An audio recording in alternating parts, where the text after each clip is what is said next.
Hello students, आज हम लोग क्लास 9 का एक बहुत ही इंपॉर्टेंट चैप्टर डिस्कस करने जा रहे हैं जिसका नाम है पॉलिनोमियल। ठीक है, इसमें हमें क्या पढ़ना है? पॉलिनोमियल के बारे में जानना है। सबसे पहली बात कि पॉलिनोमियल क्या होता है। क्लास 8 में आपने पढ़ा होगा कि भाई पॉलिनोमियल क्या होता है। क्लास 8 में भी क्वाड्रेटिक इक्वेशन का चैप्टर था ना, उसमें आपने क्या पढ़ा था? भाई लीनियर इक्वेशन, फिर ये पॉलिनोमियल, मोनोमियल, बाइनोमियल, ये सब चीज़ें थी। ठीक है, लेकिन फिर से रिकॉल कर लेते हैं। देखो, पॉलिनोमियल आता है अलजेब्रा। ठीक है, अलजेब्रा का मतलब ऐसे मैथमेटिकल की प्रॉब्लम, मैथमेटिक्स के ऐसे प्रॉब्लम जिसमें हम लोग न्यूमरल के साथ साथ इंग्लिश अल्फाबेट का भी उपयोग करें, उसे क्या बोलते हैं? अलजेब्रा बोलते हैं। और उसके प्लस माइनस सिंबल या फिर मैथमेटिकल ऑपरेशन के द्वारा अगर उससे हम लोग किसी प्रॉपर वे में लिख दें, किसी प्रॉब्लम में लिख दें, उससे तो अलजेब्रिक एक्सप्रेशन हो जाता है। ठीक है, अब देखो पॉलिनोमियल होता था, उससे पहले क्या था? मोनोमियल। ठीक है, मोनोमियल मतलब जिसमें नंबर ऑफ टर्म्स कितने हो? एक हो। बाइनोमियल का मतलब क्या होता है? जिसमें नंबर ऑफ टर्म दो हो। ट्राइनोमियल मतलब जिसमें नंबर ऑफ टर्म तीन हो। लेकिन पॉलिनोमियल क्या होता है? जिसमें नंबर ऑफ टर्म वन या वन से ज्यादा हो, उसे क्या बोलते हैं? पॉलिनोमियल। फॉर एग्जांपल, जैसे 3x 2y + 9 x² + 2x + 8, ये सब क्या है? पॉलिनोमियल के एग्जांपल। ये देखो, इसमें एक टर्म है, इसमें दो टर्म है और इसमें तीन टर्म। ठीक है, ये सब क्या है? ये सभी पॉलिनोमियल के एग्जांपल्स हैं। ठीक है, अब देखो एक चीज हम देखेंगे इसमें कि एक तो इसमें न्यूमरल आया और न्यूमरल के साथ साथ क्या आया? यहाँ पे अल्फाबेटिक टर्म आया। अल्फाबेट में जब एक्स का अल्फाबेटिक टर्म मतलब पॉलिनोमियल में क्या क्या हो सकता है? एक हो सकता है कि कांस्टेंट और एक हो सकता है वेरिएबल। देखो, न्यूमरल्स जितने भी होंगे वो सभी कांस्टेंट होंगे। न्यूमरल्स जितने भी होंगे वो क्या होंगे? सभी कांस्टेंट होंगे। लेकिन वेरिएबल में ये जो अल्फाबेट्स हैं, अल्फाबेट कांस्टेंट भी हो सकते हैं, वेरिएबल्स भी हो सकते हैं। तो वेरिएबल्स होने की संभावना किसमें है? इसमें अल्फाबेट। ठीक है, देखो कांस्टेंट का मतलब क्या होता है? जिसकी वैल्यू फिक्स हो, जिसकी वैल्यू फिक्स हो। ठीक है, जैसे पाई की वैल्यू क्या है? 22/7, ये फिक्स है। ठीक है, लेकिन अगर हम ये लिख दो सर्कमफरेंस = 2πr, ये भी एक इक्वेशन है भाई। इस सर्कमफ्रेंस का फॉर्मूला क्या होता है? 2πr। इसमें 2 कांस्टेंट है, पाई कांस्टेंट है। अब देखो, जैसे जैसे r की वैल्यू में चेंजेस आएंगे, सर्कमफ्रेंस की वैल्यू में क्या आएगा? चेंज आएगा। देखिए, सर्कमफ्रेंस क्या है? वेरिएबल है। वेरिएबल मतलब कि किसी की अगर वैल्यू में थोड़ा सा भी चेंज आए तो पूरे इक्वेशंस की वैल्यू में चेंज आ जाएगा। उसे क्या बोलते हैं? वेरिएबल। ठीक है, अब देखो, अब एक चीज इसमें जानने वाली बात है कि भाई अलजेब्रा हमें पता चल गया कि क्या होता है। अलजेब्रा मतलब मैथमेटिक्स के ऐसे प्रॉब्लम जिसमें हम लोग क्या उपयोग करेंगे? न्यूमरल के साथ साथ न्यूमरल के साथ साथ अल्फाबेट का भी प्रयोग करेंगे। उसे क्या बोलते हैं? अलजेब्रा।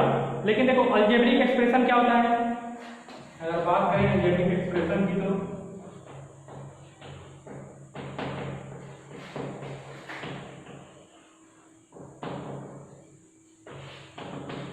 अलजेब्रिक एक्सप्रेशन की अगर बात की जाए तो उन्हीं अलजेब्रा को अगर किसी मैथमेटिकल ऑपरेशन के द्वारा एक्सप्रेस किया जाए, जैसे प्लस का सिंबल यूज करके, माइनस का सिंबल यूज करके, मल्टीप्लिकेशन या फिर डिवीजन का सिंबल यूज करके उसको किसी एक सिस्टमेटिक वे में हम एक्सप्रेस करें तो उसे क्या बोलते हैं? Algebraic expression. अगर एग्जांपल के तौर पे देखेंगे, जैसे मान लो कि कोई अलजेब्रिक एक्सप्रेशन ये 3x² है, 5x है, 9y है। अगर ये सब क्या है? अलग अलग टर्म्स। ठीक है, ये अलग अलग अलजेब्रिक टर्म्स हैं। तो इनको किसी मैथमेटिकल ऑपरेशन के द्वारा या प्लस करके, सब्ट्रैक्ट करके, मल्टीप्लाई या फिर डिवाइड करके अगर किसी सिस्टमेटिक वे में इसको एक्सप्रेस करें तो उसी को क्या बोलेंगे? Algebraic expression. जैसे मान लो कि 3x² + 5x = 0। देखो यहाँ पे प्लस किया गया, दोनों टर्म को प्लस किया गया और प्लस करके एक सिस्टमेटिक वे में हमने लिख दिया। ये क्या है? Algebraic expression. ये सब क्या है? ये सब अलजेब्रिक टर्म्स हैं। ये सब अलजेब्रा के अलग अलग टर्म्स है, लेकिन इस इक्वेशन एज ए होल को हम लोग क्या बोलेंगे, अलजेब्रिक एक्सप्रेशन। ठीक है, समझा क्या? यहाँ पे माइनस लिखे तो भी अलजेब्रिक एक्सप्रेशन है। ठीक है, यहाँ पे मल्टीप्लाई हुआ है, देखो यहाँ पे मल्टीप्लाई हुआ है 3x², यहाँ पे 5x। ठीक है, समझ में आ गया? अलजेब्रिक एक्सप्रेशन समझ में आया कि भाई अलजेब्रिक टर्म्स को किसी मैथमेटिकल ऑपरेशन के द्वारा, मैथमेटिकल ऑपरेशन में क्या क्या हो सकता है, प्लस माइनस मल्टीप्लिकेशन डिवीजन, ये सब क्या है मैथमेटिकल ऑपरेशन। उसके द्वारा अगर किसी चीज को किसी अलजेब्रिक टर्म को एक्सप्रेस किया जाए, ठीक है, तो उसे क्या बनेंगे, अलजेब्रिक एक्सप्रेशन।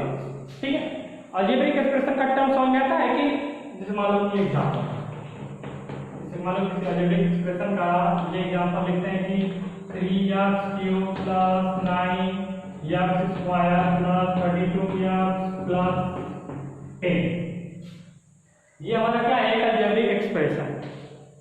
तो अगर बात की जाए टर्म्स ऑफ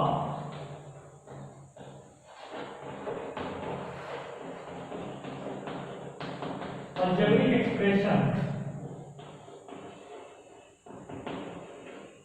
तो देखो जो प्लस या माइनस से सेपरेट हुए हैं, जो प्लस या माइनस के द्वारा सेपरेट होते हैं उसे क्या बोलते हैं, वो टर्म्स है। देखो जैसे प्लस के द्वारा ये दोनों सेपरेट हुए, तो ये एक टर्म है, ये एक टर्म है, ये भी एक टर्म है, ये भी एक टर्म है।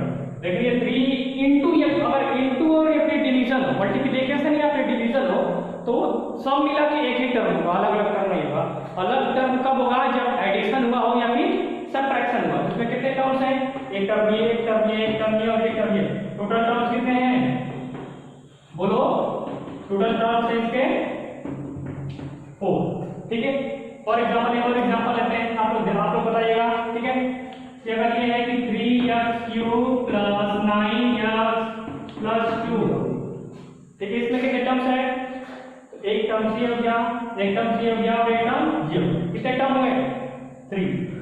ठीक है, इसी तरह आप ध्यान दीजिए, अगर ये लिखा गया हो कि 3x² + 22x - 3x + 4, ठीक है, अगर ये लिखा गया हो तो इसमें कितने टर्म्स हैं, तो आप लोग कहेंगे एक ये हो गया, एक ये हो गया, एक ये हो गया, एक ये हो गया, तो टर्म्स कितने हुए 4, लेकिन ये गलत। ठीक है, देखिए क्यों गलत है, क्या लिखा गया, देखिए 3x² + 22x - 3x + 4 है ना। अरे भाई देखो ये दोनों चीजें एक ही हैं, देखो 3x² इसको लिख सकते हैं 22 - 3 कितना हो जाएगा 19।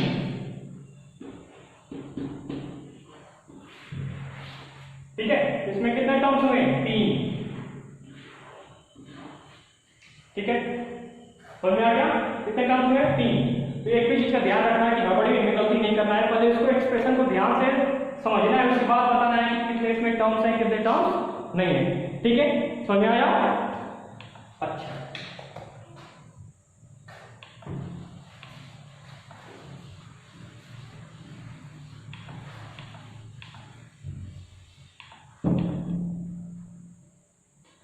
अब बात आती है कि पॉलिनोमियल्स की। ठीक है, पॉलिनोमियल्स मतलब क्या हुआ कि भाई जिसमें नंबर ऑफ टर्म्स एक या एक से ज्यादा, उसे क्या बोलते हैं पॉलिनोमियल। समझ आ गया सबको, सिंपल वे में जिसमें नंबर ऑफ टर्म्स एक या एक से ज्यादा हो, ऐसा अलजेब्रिक एक्सप्रेशन होना चाहिए। ठीक है, क्या होना चाहिए अलजेब्रिक एक्सप्रेशन। तो ऐसा अलजेब्रिक एक्सप्रेशन जिसमें नंबर ऑफ टर्म्स एक या एक से ज्यादा हो, उसे क्या बोलेंगे पॉलिनोमियल। ठीक है, समझ में आ गया। जिसमें इसकी डिफिनेशन ये है कि अलजेब्रिक एक्सप्रेशन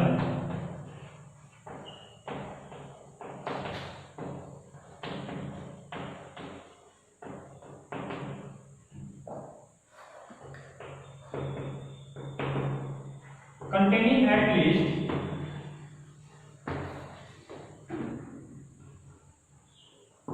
one term। ठीक है, ऐसा अलजेब्रिक एक्सप्रेशन जिसमें कम से कम एक टर्म हो, एक टर्म से ज्यादा हो कोई बात नहीं चलेगा, लेकिन ये नहीं कि 0 टर्म हो, एक टर्म कम से कम हो अलजेब्रिक एक्सप्रेशन में, तो उसे क्या बोलेंगे पॉलिनोमियल। ठीक है, समझ में आ गया। अच्छा, अब बात आती है कि भाई पॉलिनोमियल, तो ठीक है पॉलिनोमियल समझ में आ गया, लेकिन पॉलिनोमियल में बहुत सी चीजें होती है भाई, वेरिएबल होता है, कांस्टेंट होता है, डिग्री होती है पॉलिनोमियल की, और डिग्री के साथ साथ उसका कोएफिशिएंट, ठीक है, समझ में आया। अब देखो जैसे कि मान लो कि अगर हमें बताना हो किसी पॉलिनोमियल की डिग्री, ठीक है,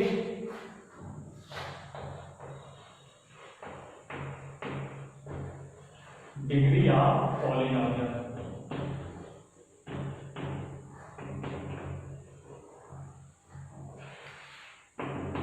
और एग्जाम्पल ये दिया गया कि 3x³ + 4x² + 32 या 3x + 9, ये क्या है अलजेब्रिक एक्सप्रेशन, ये या एक भाषा में और पहले तो ये पॉलिनोमियल, ठीक है।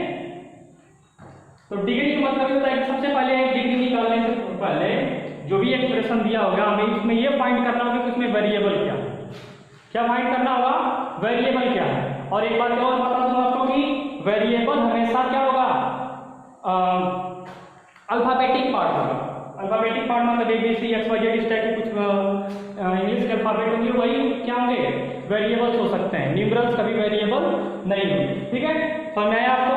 तो इस एक्सप्रेशन में देखेंगे वेरिएबल क्या, तो वेरिएबल क्या है इसमें वेरिएबल है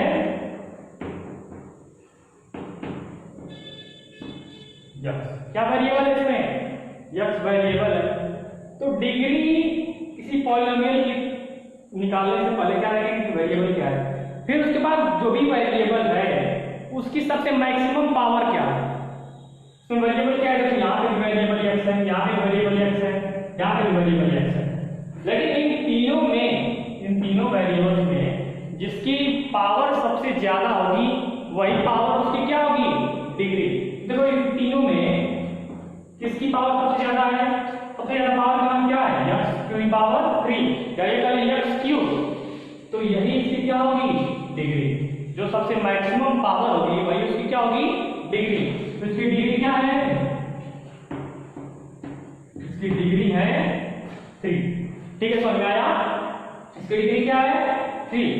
एक और एग्जांपल लेते हैं कि x⁻99 + 5x² + 2, ठीक है, इसमें वेरिएबल क्या है, ये x वेरिएबल है, x की सबसे मैक्सिमम पावर क्या है, 99, तो 99 क्या होगी इसकी डिग्री, डिग्री क्या होगी 99। किसी भी अलजेब्रिक एक्सप्रेशन में या फिर पॉलिनोमियल में जो वेरिएबल की सबसे हाईएस्ट पावर होती है वही हाईएस्ट पावर उस पूरे एक्सप्रेशन की, पूरे पॉलिनोमियल की क्या होती है, डिग्री होती है, ठीक है, समझ में आया। अब देखते हैं कि पॉलिनोमियल का coefficient,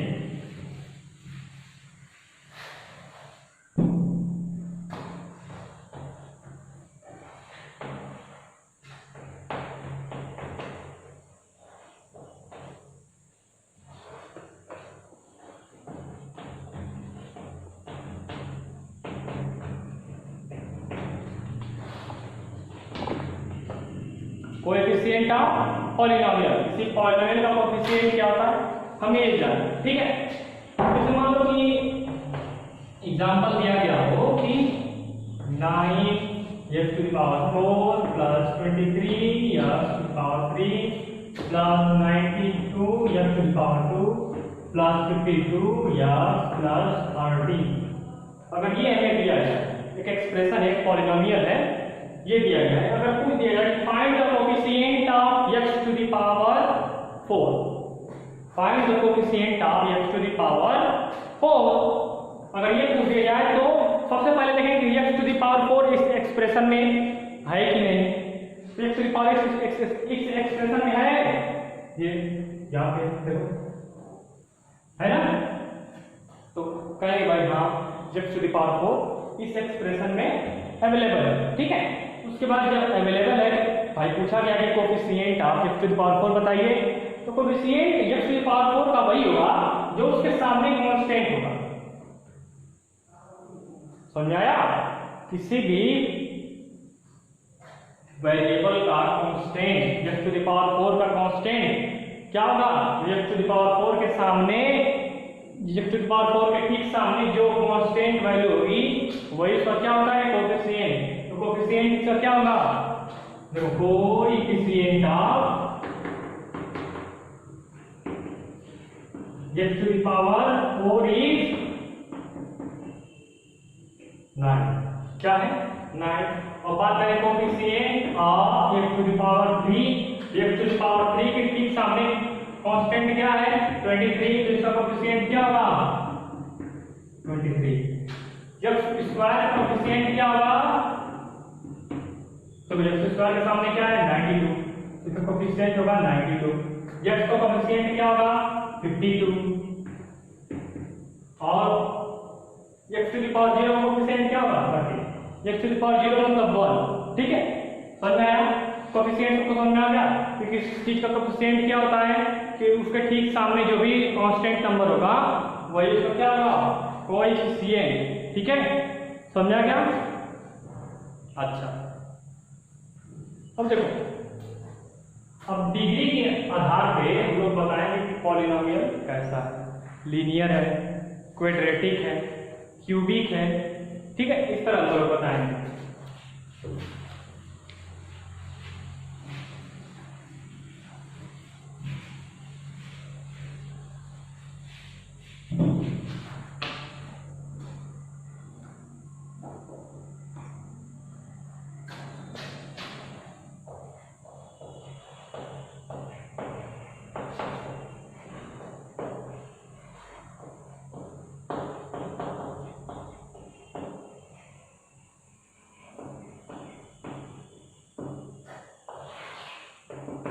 polynomial of various degrees, ठीक है, कि डिग्री के आधार पे हम लोग पॉलिनोमियल के बारे में क्या क्या जान सकते हैं। तो देखिए भाई, डिग्री के आधार पे हम लोग ये जानेंगे कि पॉलिनोमियल की मैक्सिमम पावर, डिग्री तो भाई ये बताता है ना कि पॉलिनोमियल की सबसे मैक्सिमम पावर कितनी है। तो देखो उसका कुछ नाम होता है, अगर मैक्सिमम पावर 1 है तो उसे क्या बोलेंगे मोनोमियल, या फिर लीनियर। अगर सॉरी मोनोमियल नहीं बोलेंगे, तो क्या बोलेंगे लीनियर। देखो अगर डिग्री क्या है 1 है, डिग्री 1 होने का मतलब क्या है कि उसकी जो उसमें जो वेरिएबल्स हैं उसका पावर कितना होगा 1। जैसे एग्जांपल 3x + 2 9x + 4y, ठीक है, इसकी पावर क्या है 1, इसकी पावर क्या है 1, इसकी पावर क्या है 1। मतलब वेरिएबल्स का अगर पावर मैक्सिमम पावर अगर 1 है तो उसको क्या बोलेंगे कि डिग्री 1 है। और अगर डिग्री 1 है तो इस टाइप के पॉलिनोमियल हम लोग बोलते हैं लीनियर पॉलिनोमियल।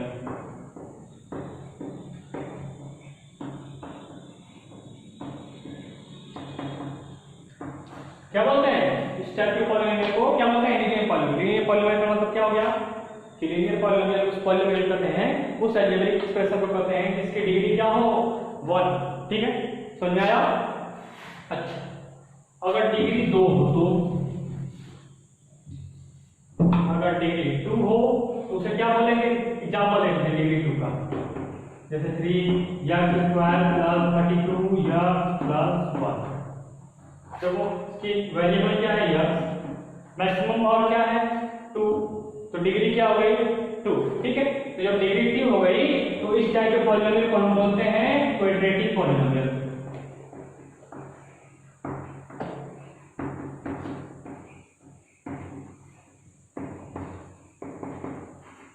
क्या बोलते हैं क्वाड्रेटिक पॉलिनोमियल।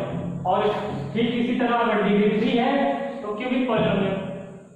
अगर डिग्री 3 है तो एग्जांपल में देख लो कि एग्जांपल ये हो जाएगा 3x³ + 2x² + 3x + 4।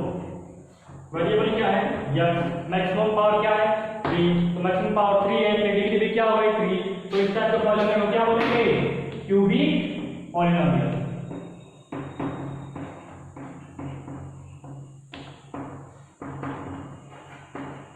क्या बोलेंगे इसको क्यूबिक पॉलिनोमियल, ठीक है। अगर इस पावर 4 हो तो उसे क्या बोलेंगे बाइक्वाड्रेटिक, ठीक है, समझ आ गया। अच्छा, ये सब चीजें क्या थी, सब बेसिक चीज थी आपको जानने के लिए। पॉलिनोमियल को सबसे पहले पढ़ने के लिए जिन जिन टर्म का उपयोग होगा, जैसे पॉलिनोमियल पढ़ेंगे तो कई जगह पे आएगा कि क्वाड्रेटिक पॉलिनोमियल है, क्यूबिक पॉलिनोमियल है, लीनियर पॉलिनोमियल है, ठीक है। तो जो भी चीज इसमें इंपॉर्टेंट है, जैसे कभी कोई जगह की डिग्री क्या होता है, कोफिशिएंट बता दीजिए किसका क्या होगा, ये सब चीजें बेसिक चीजें हैं। जब इसकी आपको पूरी तरह से नॉलेज होगी तभी इसके आगे आप लोग बढ़ सकते हैं। आगे की चीजें जो भी आपको नेक्स्ट पार्ट में आएंगी, अगले एक्सरसाइज में जो भी क्वेश्चंस आएंगे तो उसको सॉल्व करने में आपको बहुत ही इजीनेस महसूस करेंगे, आपको बहुत ही सरलता होगी, ठीक है। अगर ये चीजें आप लोग अगर जानते होंगे तो, नहीं तो आपको वही कंफ्यूजन बना रहेगा, ठीक है। तो सबसे पहले जरूरी चीज क्या है कि जितना बताया गया है आप लोग इसको ध्यान से पढ़ेंगे, ठीक है। सभी चीजें को एक एक पॉइंट को आप लोग समझने की कोशिश करेंगे, ठीक है। बार बार इसको देखिएगा, अगर नहीं समझ में आ रहा है तो आप पूछ भी सकते हैं, ठीक है। अब ये देखिए कि मोनोमियल, अब देखो टर्म्स के आधार पर भी कुछ पॉलिनोमियल के बारे में जानकारी मिलती है कि जैसे नंबर ऑफ टर्म अगर 1 हो तो उसे क्या बोलेंगे, मोनोमियल। नंबर ऑफ टर्म अगर 2 हो तो उसे क्या बोलेंगे, बाइनोमियल। नंबर ऑफ टर्म 3 हो तो ट्राई, 4 हो तो, ठीक है, 4 हो तो क्या बोलेंगे, टेट्रा। इसी तरह क्या है, अलग अलग चीजें इसमें है, ठीक है। अब देखो, तो देखो आज के लिए इतना ही रखते हैं, इतना पहले आप लोग बेसिक चीजें हैं, आप लोग इसको बढ़िया से पढ़ लीजिएगा और बाकी चीजें आपको नेक्स्ट वीडियो में बता दी जाएंगी, ठीक है। अगले वीडियो में हम लोग इसके कुछ इसकी एक्सरसाइज को भी सॉल्व करने की कोशिश करेंगे, कुछ प्रॉब्लम्स भी रखेंगे और आगे की चीज़ के बारे में भी हम लोग डिस्कस करेंगे, ठीक है। Okay, thank you.